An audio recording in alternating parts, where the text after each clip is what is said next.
Blueberries. You ought to have seen what I have saw on my way to the village, through Patterson's pasture today. Blueberries as big as the end of your thumb, real sky blue and heavy and ready to drum.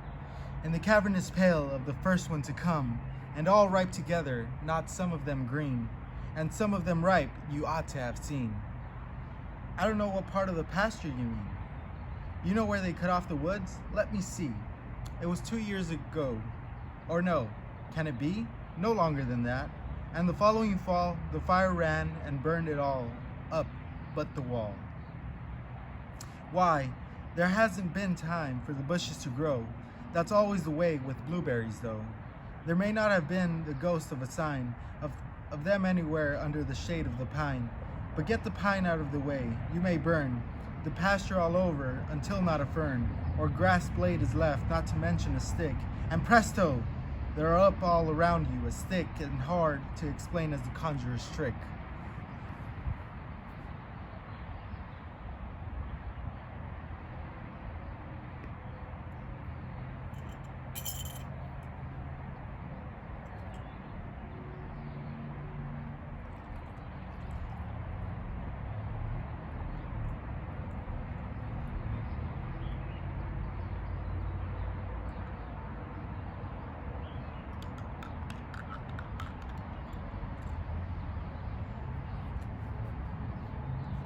It must be on charcoal they fatten their fruit.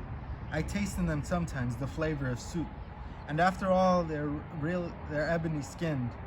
The blue's but a mist from the breath of the wind, a tarnish that goes at a touch of the hand, and less than the tan with pickers that are tanned. Does Patterson know what he has, do you think? He may and not care, and so leave the chewink to gather them for him. You know what he is. He won't make the fact that they're rightfully his an excuse for keeping us other folk out. I wonder you didn't see Lauren about? The best of it was that I did, do you know? I was just getting through what the field had to show, and over the wall and into the road, when who should come by with the Democrat load? Of all the young chattering, Lauren's alive, but Lauren, the fatherly, out for a drive. He saw you then? What did he do? Did he frown? He just kept nodding his head up and down.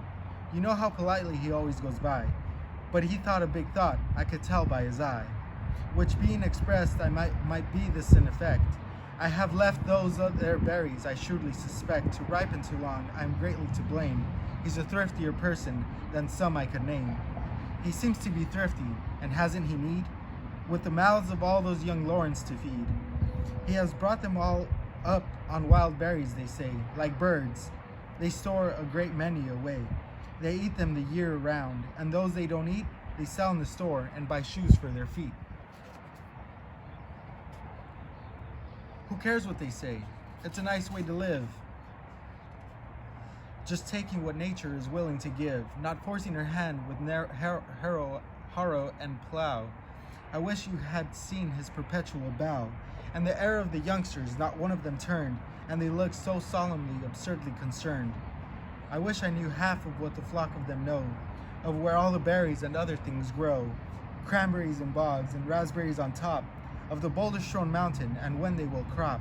I met them one day, and each had a flower stuck into his berries as fresh as a shower, some strange kind they told me it hadn't a name.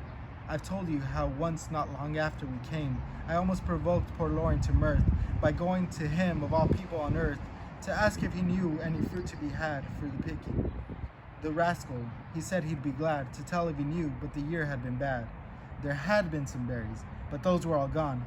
He didn't say where they had been. He went on. I'm sure, as polite as could be. He spoke to his wife in the door. Let me see.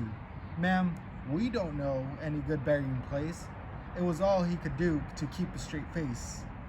If he thinks all the fruit that grows wild is for him, he'll find he's mistaken. See here for a whim. We'll pick in the Patterson's pasture this year. We'll go in the morning, that is, if it's clear. And the sun shines out warm, the vines must be wet. It's so long since I picked, I almost forget how we used to pick berries. We took one look round, then sank out of sight like trolls underground, and saw nothing more of each other or heard. Unless when you said I was keeping a bird away from its nest, and I said it was you. Well, one of us is, For complaining it flew around and around us, and then for a while we picked, till I feared you wandered a mile.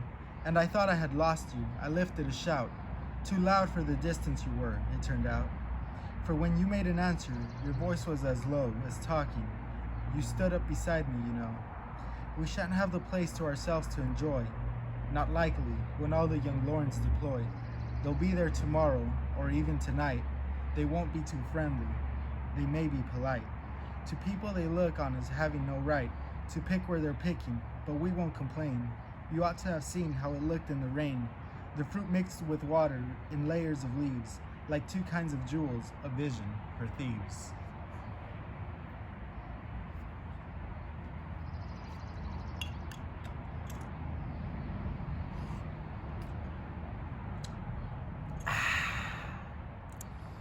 That was a poem by Robert Frost titled Blueberries.